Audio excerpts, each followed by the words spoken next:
Hey there, Aurora with Supercharged Science, Homeschool Science Curriculum for K through 12. And today we're going to talk about how to do real electricity experiments that are simple, easy, teach a lot, and you don't need a ton of equipment. Now, if you like this and you want more, I actually have a full Electricity and Magnetism series on my website. You're welcome to check that out, www.superchargedscience.com. And let's get started. So simple, easy experiments you can do. Now for this experiment, I'm actually going to bring the camera closer so you can see my desk. You see that? Okay, so the things we've got today, now don't go running around your house to get these. Watch how I use them first, okay? So you're going to need some batteries. D-cell actually work really great, and you don't want to get Duracell or Energizer. You want to get the cheap dollar store version because these are alkaline batteries.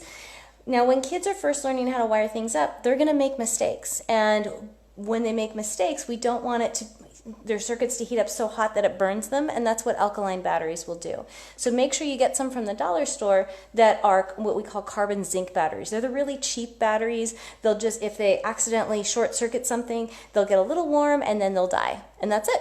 So it's super simple. But I'm going to demonstrate with these for today because I want it to show up more on the video. Okay, and I also have a balloon. I have some aluminum foil, and I have some tape and a rubber band. I have some, have you seen these before? They're brass fasteners. They're really, really small, little brass fasteners. If you have them, great. If you don't, thumbtacks will work. And I have some paper clips, an index card. I've got things like tape and scissors. And we're actually going to make a circuit. And something you're also going to need is like a light. Now you can take this out of a flashlight, or you can take it out of anything, but to light something up, well, we're gonna actually need a light in order to do that. So I have a little light bulb here. You've probably already got one around your house that you can use. You want light bulbs that run off of batteries, not like night lights you plug into the wall. That won't work. So a regular little light, and if you look on your light, if you haven't cut the leads, you'll notice that one lead is longer than the other one. This longer lead is going to be positive, and sometimes you can't tell which one's longer because these have been cut. So what you do is you look on the LED themselves. This is just for LEDs, not incandescent bulbs, and you'll see there's a flat spot right on the side of that, and that will tell you that that side is negative. Okay, so you have a couple of ways that you can do that. Okay, so let me show you how we're going to make a simple circuit. We're going to make our own switch, and then I'm going to show you how you can use some fancy stuff and where you can get this stuff for less than $1, so you can enhance your circuit. Okay, so one of the first things that here, let me show you my face again. Hang on a second. Okay, so one of the first things that I talk about when we do electricity is we'll ask the kids what's going on. For example, if I stuff this in my head, kids are going to yell out, static electricity. But when I say, hey, that's a fancy word, what does it mean? Most of them can't tell me. So that's probably a good place to start because they have experience with this. They know what this is like, and they know somehow it sticks, but they're not sure why. And they know this fancy word will give them an A on a test, but that does nobody any good. So here's what you do. So you imagine they've got two magnets in their hands, okay? And we say, okay, now what happens? Show me if you have a north and a north. And they'll say, oh, you can't put them together. What if we have a north and a south? Yeah, then they're attracted to each other, right? What if we have a plus and a plus? Okay, a plus and a plus electric charge. Oh, they don't like to go together, just like those magnets. Now, plus and a minus, now they do. So all I'm doing is I'm charging this up. Static electricity, fancy word. What I'm doing is putting a bunch of negative charge here, and the negative is attracted to the positive charges because my head has pluses and minuses. It's very balanced. And now it's attracted, right? And so plus likes minus, right? So that's a simple way to break that one down. Okay, so how do we make a simple circuit? Super easy. So the first thing you're going to do is we're going to go back down to my desk. Okay, and I want to make sure you can see this. Whoops, as I kick the tripod. Okay, so again, this is Aurora with Supercharged Science. If you like this and want more, you can always go to superchargedscience.com, and we can, there's a whole lesson just in electricity on my website that you can check out. Okay, so what you're going to do with your Energizer battery is put your finger over the button. Button is going to be plus, flat side is minus, and you're going to do a double wrap with your rubber band. Now again, don't do this yet. Just watch how I use the material so you can see what you have around the house that will work. Now notice that I'm putting this around the button, and I've got a paper clip in my hand, and I'm kind of wiggling it and opening it a little bit so it goes around the button, but so it makes good electrical contact. Now, if you try electricity experiments, if you've done any before, chances are you know that they don't work the first time.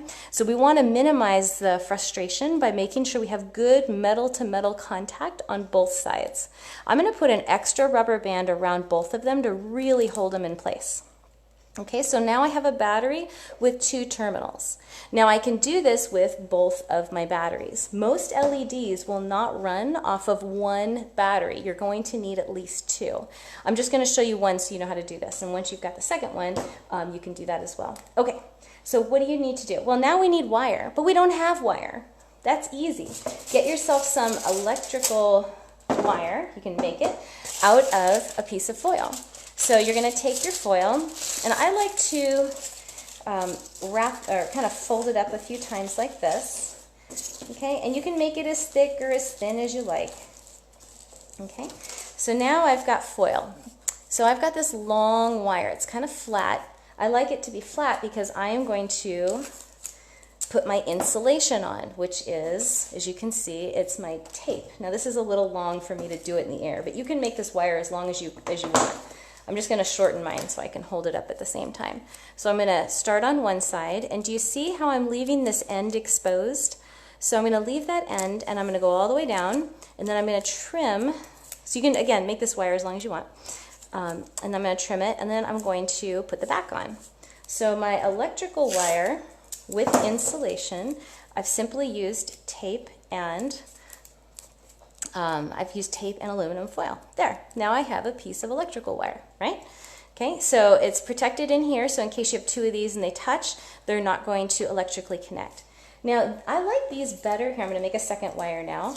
I like these better than, for example, snap circuits. You know, snap circuits are great, but there's 2 major challenges with them, and I'm sure you've seen them before.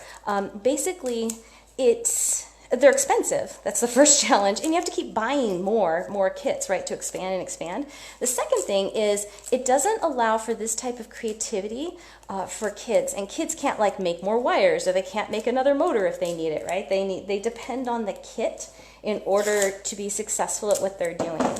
And it keeps kids in a box. And if you know anything about the real world, you already know there is no box. And so that's one reason that we've actually never used snap circuits with our kids, because nothing against them in terms of education-wise, but there's so many other resources that are available, and I'd rather spend my money on something else. Okay, so I have 2 electrical wires here. You see, they're just pieces of aluminum foil wrapped here.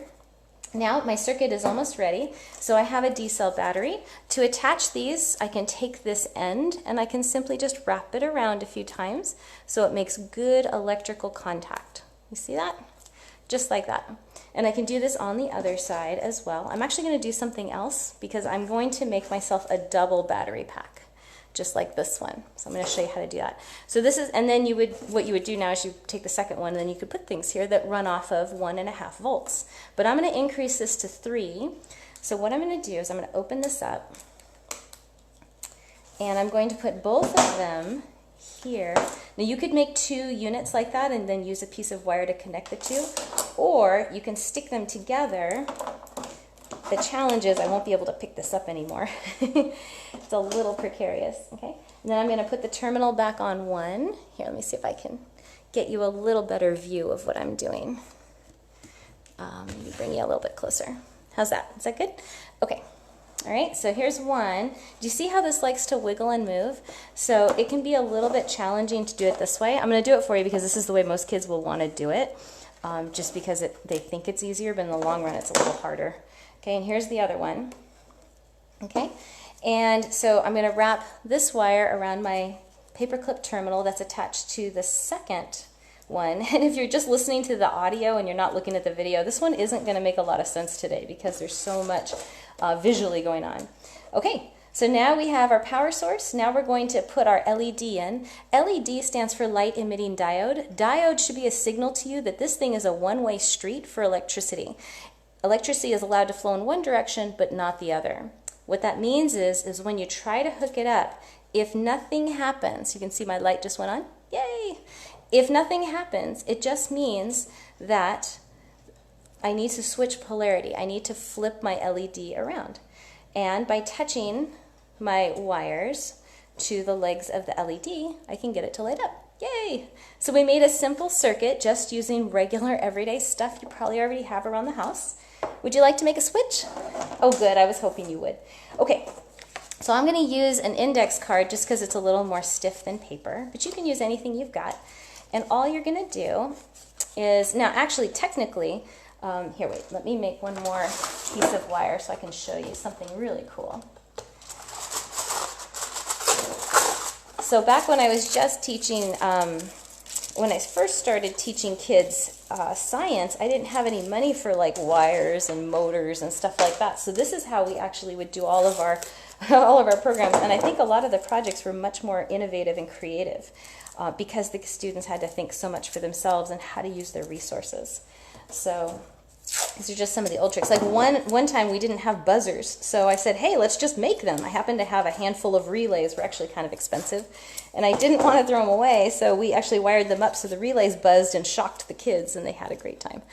Okay, so here we go. So here's my third wire. So now, do you see that if I connect these two together, and I can connect them by simply folding the tips over so they really stay in good contact. See how they don't want to come apart there? Okay, whoop. Okay, that was too funny. It just fell on the floor, or fell back on the table. Okay, so they don't want to come apart. There we go. Okay, and do you see how it's the same thing? The electricity is going to want to go through the wire, and if I attach it here, it lights up. You see that? Okay, so if I have this attached here, this is where I start to run out of hands. If I have this attached here, do you see how I could connect and disconnect this guy and it'll turn on and off? So that's a super simple switch, and that's what we're going to do here. So what we're going to do is take a paper clip and open it like a V, not too much, just a little bit, and then I'm going to hook it underneath my brass fastener. See, I just took my brass fastener and shoved it through a piece of paper, and I'm going to hook it in there, okay? And then on the other side, I'm going to open it up, just like that, okay? And then I'm going to measure where this is going to be, and it's about there. And I'm going to measure so the bottom doesn't touch, but the top does. So every time I push this, my circuit should go on. See that? And then I'm going to open it up on the other side. Now, if you have the same problem I do, look at this. See, these two are going to be touching. Okay, whoops, I just dropped my paper clip. Let me get another one. So you see these two are going to be touching. So that's not good. So what we're going to do is I will take this and just put a piece of tape over half of it so it can't possibly reach it now. You see that? Okay, so you can actually put this through the middle. Now that I've put it in there, it's going to be hard to do, but you can actually put this in here first, and then it won't fall on the floor when you're trying to do this. And then you can shove it in. Okay, so here we go, just like that. Okay, so whoops, I've got it upside down, don't I? Hang on, let me flip it. Okay. And I'll put this back in just the way we had it. Okay. So now what do? How do you put this in there? Super simple. All you're going to do is on the other side, here, I'll put a little piece of tape so this stays put. Okay. All you're going to do is flip up one of each of these. Okay. And what I'm going to do here is I'm going to take my foil and simply connect it. Now the challenge here is to keep everything connected because we don't have these fancy pants alligator clips here that would be super useful right now. Okay, and if you want to use tape, you can. The challenge is if the tape gets in between the two metal pieces that are touching, your circuit's not going to work. Okay, so I'm actually just going to use a little piece of tape on the outside, but I don't recommend it if you can help it. Okay. All right, so I've got my wire coming off of here, and I've got another wire that's going to connect onto the other one. Okay, and just so I can pick everything up to show you, I'm going to use tape. Whoops, see, I've got to make sure it's got good metal-to-metal contact. Tape, okay. So now I've connected both of these, so when this is touched, we have electricity that flows from one wire to the other. You see how that works? So it's super simple. Now what goes on the end of here? Do you know? I bet you do. How about our light bulb? Okay, and this time, I definitely wish I was an octopus sometimes so I could actually pick everything up that I want to show you. Here, I'm going to spread out my LED leads so they don't touch. Okay. I'm going to put this in there. Okay. Just like that. Okay. Now, if everything works right, when I push this and we've got our LED in the right way, the LED should light up. Look at that. So that's how you can make a super simple electricity experiment that kids can use just using everyday stuff you've already got around the house. And again, the LED can come from a light, like a flashlight or whoops, something else that you have. Now, if you like this and you want more, you want to go to my website, www.superchargedscience.com, and you can download a free guidebook I have in electricity experiments. Don't go yet. I'm going to show you some cool things in magnetism that you can also do with your kids. Super simple. So I hope this has been really helpful. So let's continue. Let's do one more thing. You ready? Okay. So magnetism is really cool to share with kids because it's really mysterious how it works, right?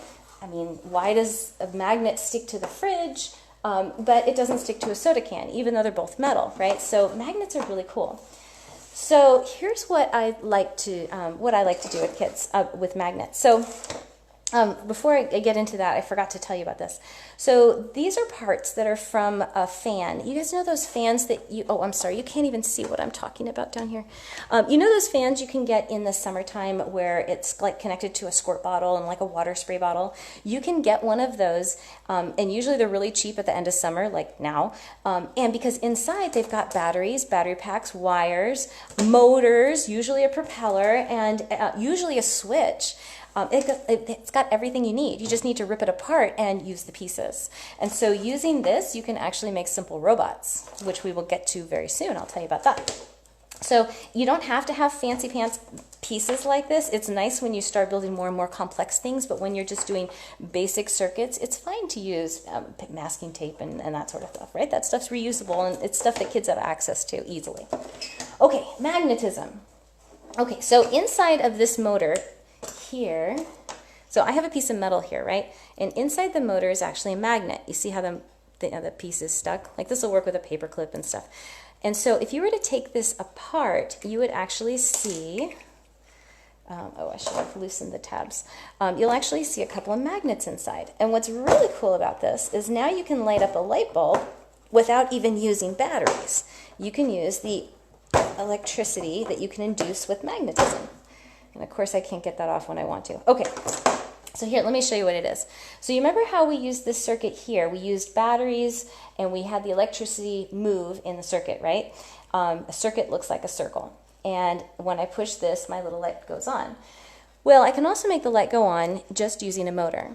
And it's because every time, I wish I could show this to you. Inside of here, if you look carefully inside a motor, you'll see wires. And you'll also see magnets on the outside.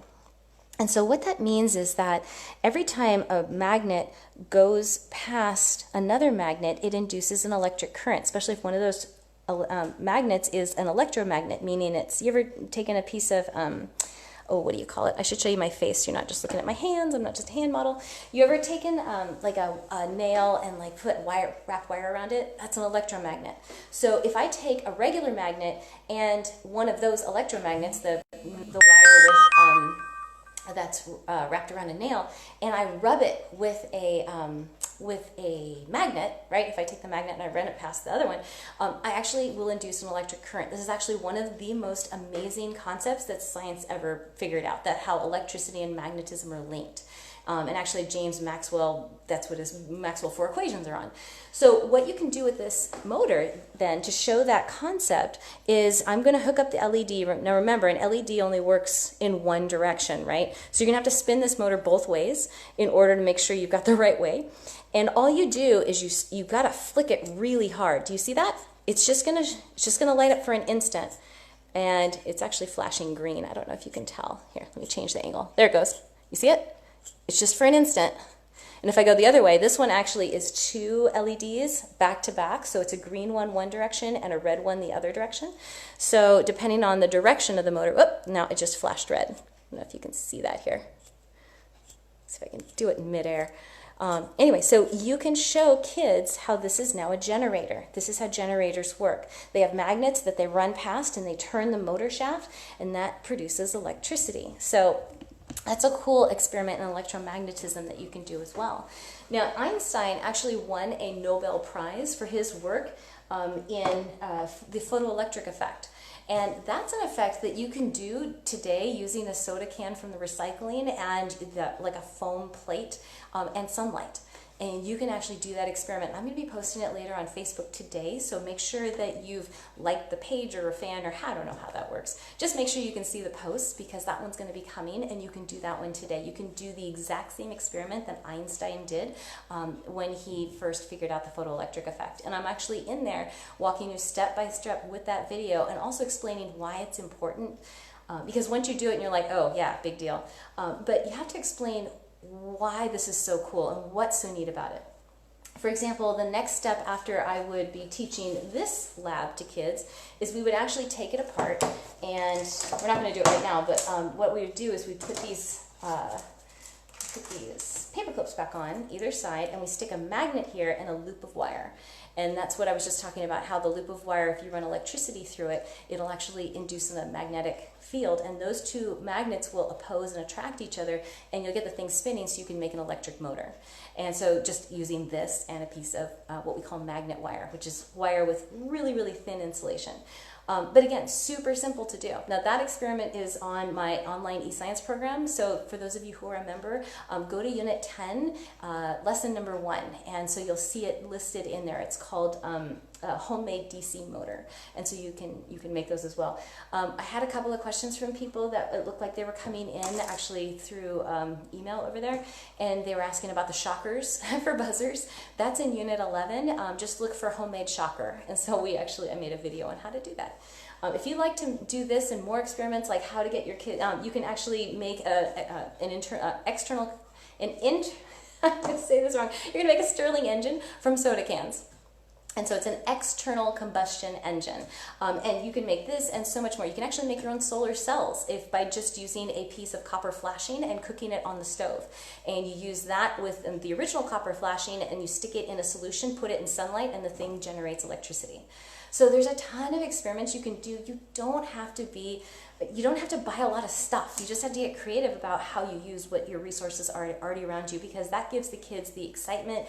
It also gives them the inspiration. It gives them the techniques they need to look around them and use what they have, so they don't feel like they have to go and buy the latest thing, right? Because that's not sustainable. We want kids to feel confident that they have it within themselves to figure it out. So one time I got dubbed Lady MacGyver at a homeschool convention. I think it was back in Florida, because I was constantly innovating and creating new things. Like there was a hovercraft that I brought but broke, so I made a new one out of stuff that the food service people had. And the kids couldn't believe it. They're like, what do you mean you just made a hovercraft out of like toilet paper and styrofoam trays? And I was like, well, yeah, it works, doesn't it? And the kids were like, that's what I want to make. And actually, that's one of the ways we got our start. I wasn't selling anything. I was just coming to share my passion with kids. And parents looked around at all the little doohickeys I had made and all the experiments like this and said, hey, I want all of that. So that's kind of how Supercharged Science started about 15, 20 years ago. Okay, so if you like this and you'd like more, feel free to check out my website, superchargedscience.com/homeschool. That will give you the homeschool guide book on how to do this and so much more. I'm going to be posting that experiment, the Einstein experiment I mentioned. I'll probably be doing that in about an hour, so make sure you check my Facebook page as well so you can get that done. I want to hear about how this is going for you and your kids. And tomorrow, so this week we are doing a series on how to do real cool science with just everyday stuff. So I'm providing the background and the technical information, and you're just providing the kids and the everyday stuff. And so tomorrow we're going to be doing light. If you happen to have a laser, you can use it. The lasers I will be showing you actually cost $1. I know lasers are illegal in certain states like New Jersey, so don't be breaking any laws. But mostly we're going to be talking about light. But I will also show you how to make a laser light show. And so that will be, oh, yes, Sarah, no problem. I'll make sure this video is in the replay so you guys can access it anytime. No problem. Thank you, Sarah. And so if you like this and you want more, go to superchargedscience.com/homeschool. And if you'd like to find out more about my online school, go to superchargedscience.com/trial. which is TRIAL, not trail. I actually went hiking this morning, so don't go there, /trial. And you can try out my program, 30-day money-back guarantee. See if it works for you. If it does, great. If not, no problem. No hard feelings. And it's for K through 12. It's a hands-on science curriculum, and it has over 2,500 videos in chemistry, physics, electricity, electronics, robotics, earth science, biology, life science, you name it. If it's science, it's in there. Astronomy, astrophysics, mechanics, motion, everything is in there. So okay, so this week we are doing just really easy experiments. I'm providing the background and the how-to. You are doing this experiment with your kids. Tomorrow we're going to be doing light. If you want to go get a dollar store laser and have it ready tomorrow, you can do that. Then you can make the laser light show. I'll show you at the end. Thursday is going to be chemistry. You don't need anything special. Stuff you've got in your house is just fine. And then Friday we're going to take a look at robotics. And I'm going to show you 3 simple robots you can build using stuff from the trash can. And you will need things like the motors that I mentioned. But again, if you want to go visit like the dollar store and go find those little handheld what do you call those, sprayer bottles with the propellers, that's great. I'll also have an option for a non-powered robot that still works. So even if you don't have a motor, don't worry, you'll be able to participate too. So I hope this has been helpful. If you guys like this and you want more, let me know. Give us a review on Facebook. Go to my website, go to superchargedscience.com, download some free stuff, send me an email, tell me how it's working, and I look forward to seeing you guys tomorrow. Take care, everybody.